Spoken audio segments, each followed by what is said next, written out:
What is going on, guys? Panther here, your coach of the Carolina Clefables, and we are here with our Week 2 battle against invividcolor and his South Texas Sableye. So yeah, as you can tell, we're having to post-commentate this. We had some terrible LAN connection issues. The whole LAN connection process is just really a struggle. I actually couldn't connect myself. Luckily, my friend Aaron was able to connect. And big shout out to him because he was able to basically cast his game for me, and I just tell him what button to click for my move. So thankfully, I was able to get the game done and in. Hopefully, we don't have any more issues for the remainder of the season. But yeah, so Vivid has a really cool team. He has the G-Max Mega Gengar. He has the second Grassy Terrain Rillaboom that I have played in a 2-week time period. He has Big Surfetched, which really forced me to bring that Quillfish. The Araquanid with webs, so definitely forced me to bring some hazard removal. We have Golurk. I figured Golurk would probably come either with a Rindo Berry or with a Culver Berry for my Zeraora.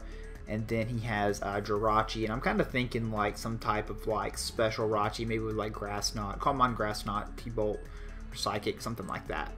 But yeah, so like I said, Vivid has some cool bonds with the Gengar, with the Rachi, and definitely Surfetch is definitely a threat. So as you can see on my team, I have spammed Boots with this team here. So I have Boots Zeraora with Bulk Up, just a defensive G-Max Sandconda to get my hazards up. I have a Choppleberry Excadrill here. That is for a Superpower or Drain Punch from the Rillaboom. Helmet, Quillfish. That's also just to help me spam Thunder Wave. I have Boots Noctowl as well. It is specially defensive to help me take on the, how about I said Mega Gengar, the G-Max Gengar, and then I have a Default Groudon to help me as well. So we're going to speed this up here. I can set it to time 2 speed, so hopefully it speeds along for me. So I decided to lead Rotom here because if he does want to lead with the Araquanid, I can just Volt Switch out turn 1.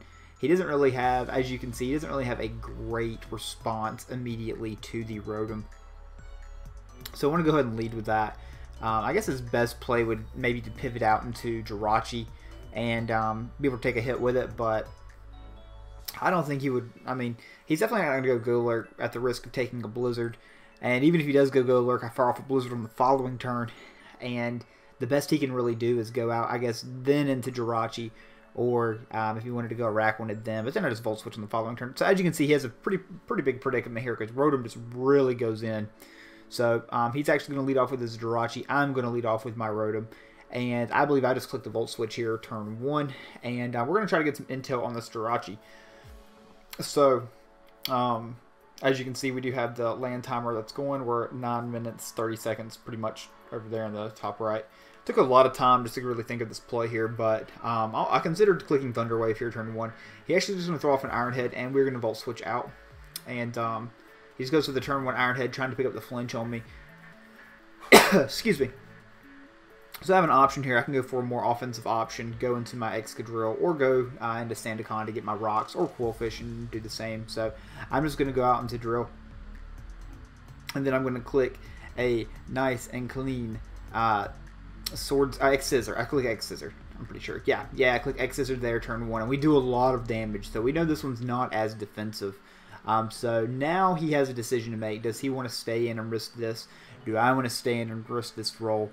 And the answer is yes, I absolutely do. So I'm going to stay in and click the X-Scissor as he's got to make the decision if he wants to switch out into the Araquanid or not. And that's just what he does. He goes on out into Araquanid. And as I go for the X-Scissor, as you can see, Grassy Terrain's up, so he's going to be able to get a lot of recovery with that. And then I can go for the Rock Slide if I want. This thing is 100% out of range, so it would not be really in my best interest to do that. So I'm just going to go ahead and make the play out into my Quillfish here. I get the Intimidate off. Obviously, it resists his dual stab. He's going to go for the Scald, fishing for the burn, and he does get it there turn 1. But now I have some options of what I want to do. I am a physical Quillfish, so the burn does really suck because I am P-Jab. And P-Jab, Waterfall, Destiny Bond, and Thunder Wave, I'm pretty sure.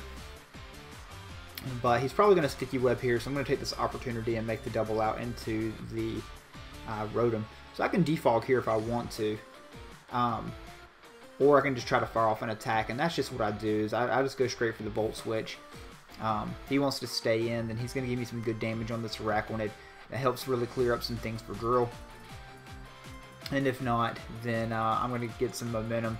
So he's going to go out to the G-Max Gengar, of course. He's going to Curse Body my Volt Switch. That doesn't really matter. But I'm going to be able to bring out my Noctowl now, who is specifically designed to take this thing on. So I'm going to go out into Noctowl. I did not want to go out into my Zeraora and risk the knockoff not killing, since he's going to get the G-Max. And yeah, I'm just going to go to fire off a Shadow Ball. And we're going to be able to see if Noctowl can put in some work here. So he's going to go ahead and G-Max up. He's got that big Master Ball. And he's going to get big on us too with that G-Max Gengar. He's going to try to swallow my whole team. So he's going to go for the Max Ooze here. That raises a special attack, which is particularly scary. But we're going to throw off the Shadow Ball, and it basically glances off of him there. So that did 61 damage, but now he is +1 as well. So he's going to throw off another G-Max Ooze. I am going to Shadow Ball again here on this turn.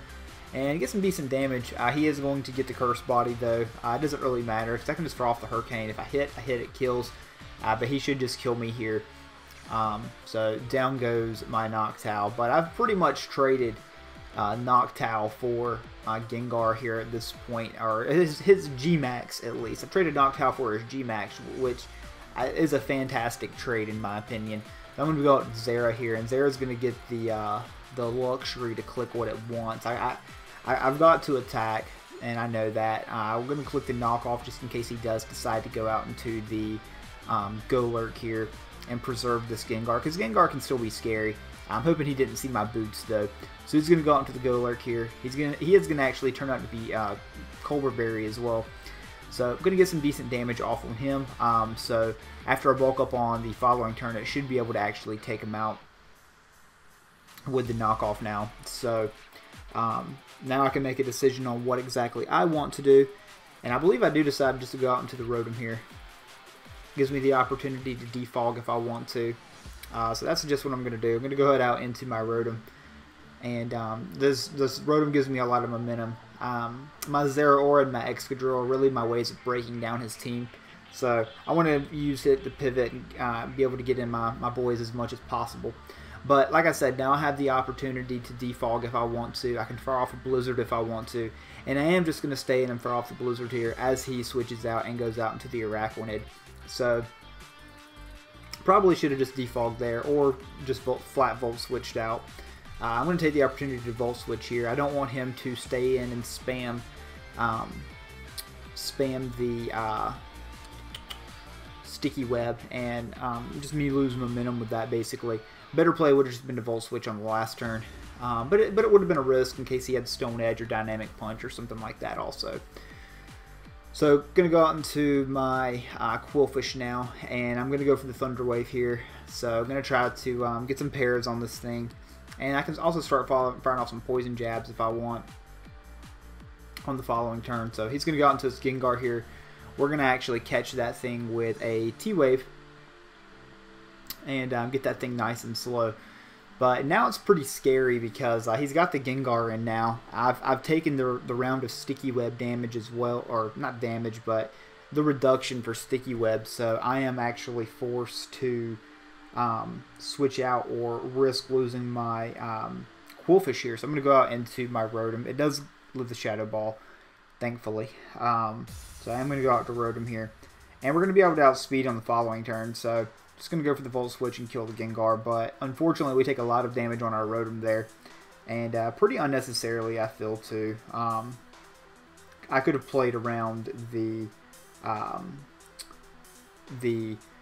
Araquanid just a little bit better in my opinion. So I'm going to go out into my Qwilfish here to really not allow him to go out into the Jirachi or anything. I want him to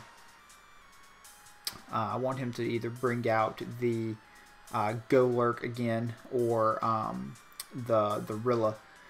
But he actually does go out into Rachi here, which tells me is he going to go for a Heart Stamp or Zen Headbutt, or is this thing mixed? Will it have Psychic? What exactly will it have? So I'm actually going to make the play out into my Sandaconda here. So going to take the opportunity to go out into it now as he goes for the U-turn. But this is actually going to give me my Sand. I am Sand Rush Excadrill, so that is going to come into play here later. He does still have his webs up, so that is something also to keep in mind. Now he's going to go out into the Rillaboom, though. And, of course, he is going to get the Grassy Surge up. And this is going to definitely give me the opportunity to go out into my Qwilfish here and get an Intimidate off. Qwilfish is kind of for this thing as well. That is also why I am Physical. Just for the simple fact that I don't want to give this thing a free sub or anything like that either. So just going to go out into my Qwilfish, and see, that's also one of the reasons why the burn kind of stinks here as well, because I just want to be able to do as much damage to this thing as I can. The Sandstorm's nice too because it's giving me some residual damage on that Rillaboom.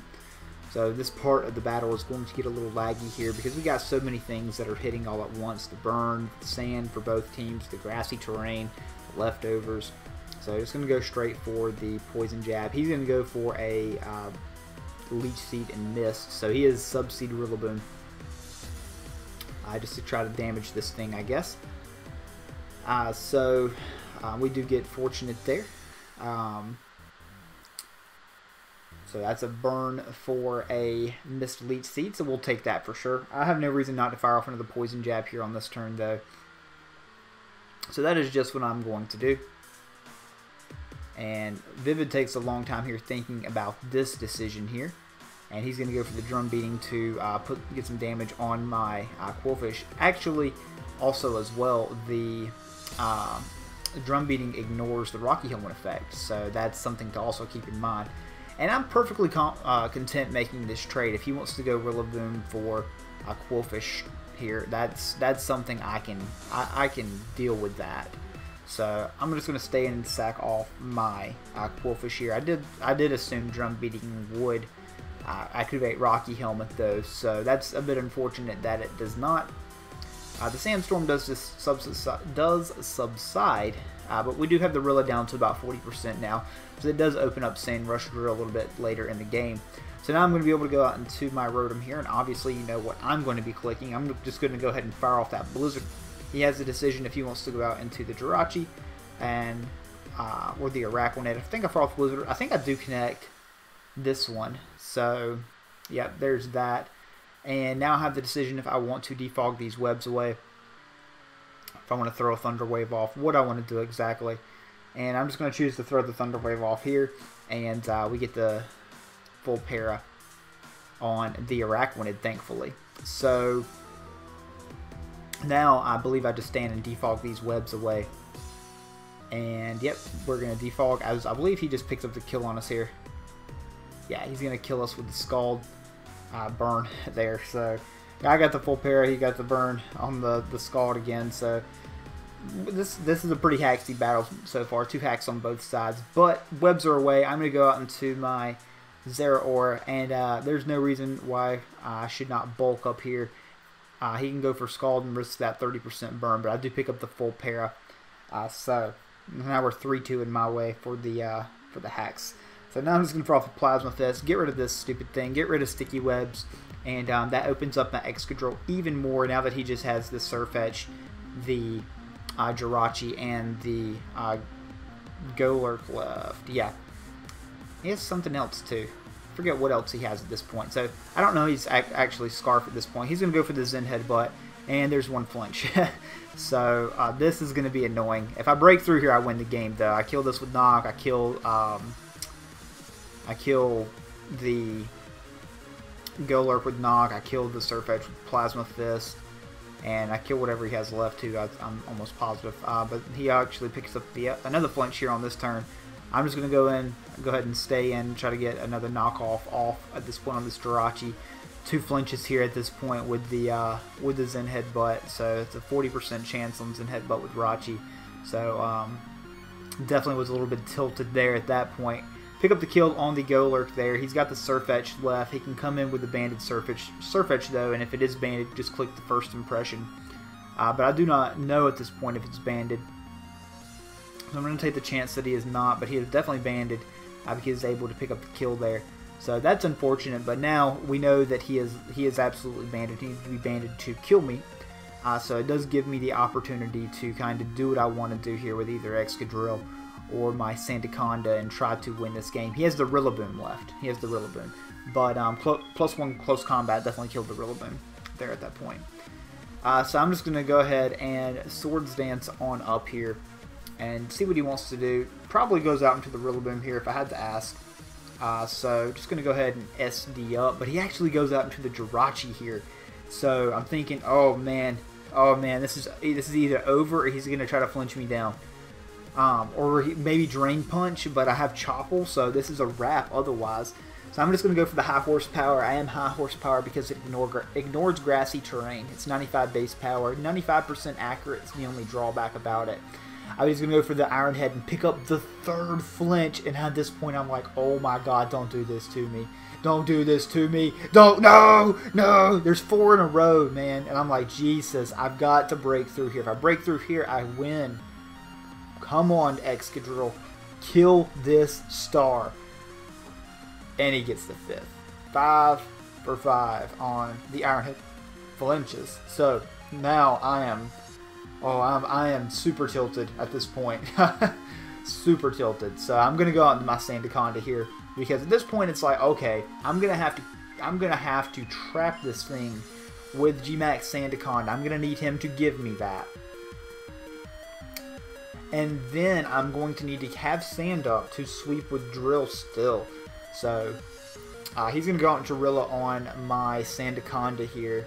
And yeah, I'm going to go ahead and go for the Quake. And that's going to do pretty much nothing to the Rilla here. As he's just, like I said, this battle's a little stally with the sand and all.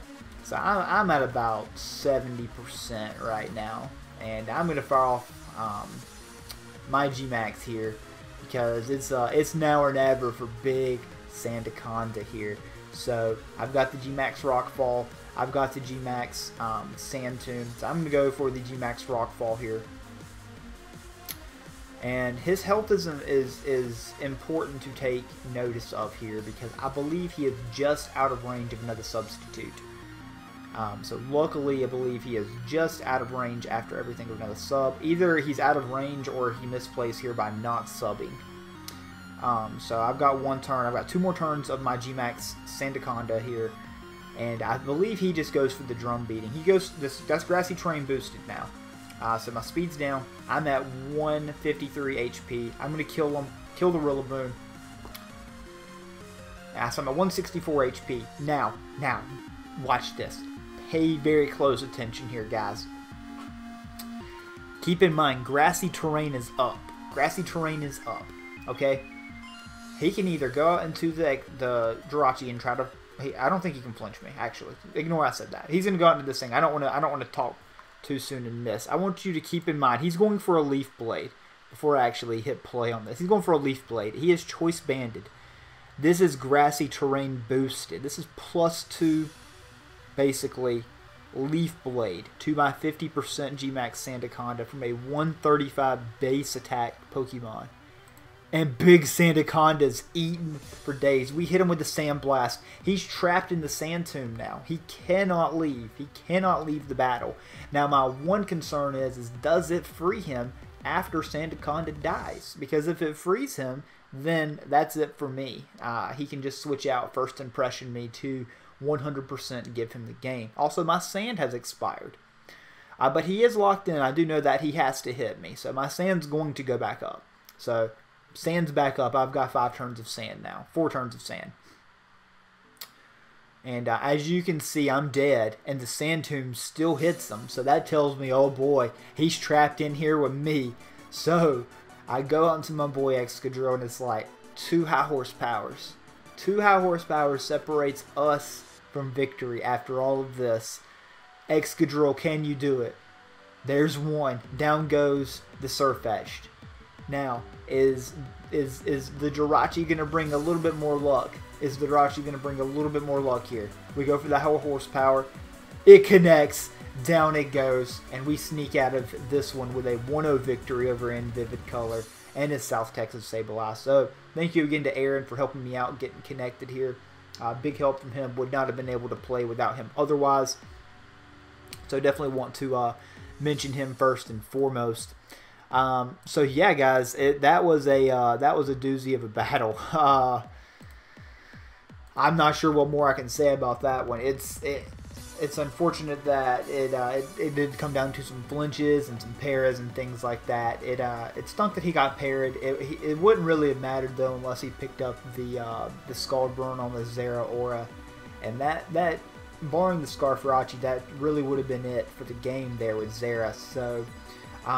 Drill helped me come back and actually pull that one out, so definitely thank you to Sandaconda and Excadrill this week for pulling it out. So we are 2-0 in the season, +2.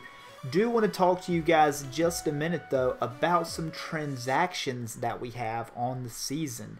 So I'm going to make a quick cut and we're going to come right back with our transactions. Okay guys, so we are back. So just wanted to run down my transactions real quick. So I really felt like my team was very top heavy. So we decided to drop 5 Pokemon. We dropped Celebi, Alcremie, Qwilfish, Dracovish, and Flareon. So let me tell you a little bit about why I decided to do these moves. So first of all, Celebi was obviously great for setting my Stealth Rocks up. And the trade-off here is I lose a Rocker. Of course, by losing Celebi. I lose a really bulky grass type. Good ground resist for my team. Unfortunately, there's just no way to prevent that. I didn't want to get rid of it, but I really felt like I needed a better fighting type. Or not fighting, fairy type to help balance the team out a little more. So I decided to pick up Galarian Weezing here. Has 3 cool abilities with the Levitate, with the Neutralizing Gas, and then with the Misty Surge as well. Of course, I replace those Stealth Rocks with Toxic Spikes to also replace those from Qwilfish. It gives me access to Defog on this as well. And then a lot of cool coverage moves, as you can see down here. Memento, that could be cool. We decided to pair that with Big Hitmonlee here, which of course has the Unburden ability. So Memento into Misty Terrain. Misty Terrain Weezing into Memento, Unburden Hitmonlee could be something that is very cool to allow Hitmonlee the ability to set up a bulk up. I have Manton here, picked up another Water Absorb Mon, of course.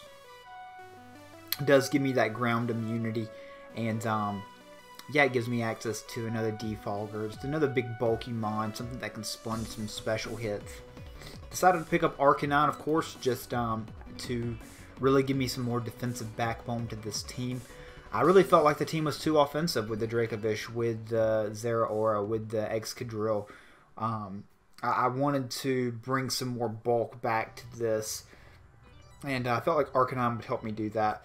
And then, of course, needed to replace with a Tier 4 Mon. Really wanted to add a Psychic type.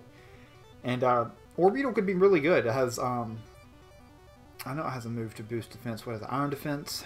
Does it get Iron Defense? Yes, Iron Defense, Calm Mind, Recover, Psychic. So it could be very, very good. Overall, of course, can set the Sticky Webs, can pivot around with the U-turn. So I'm excited to use this Mon as well.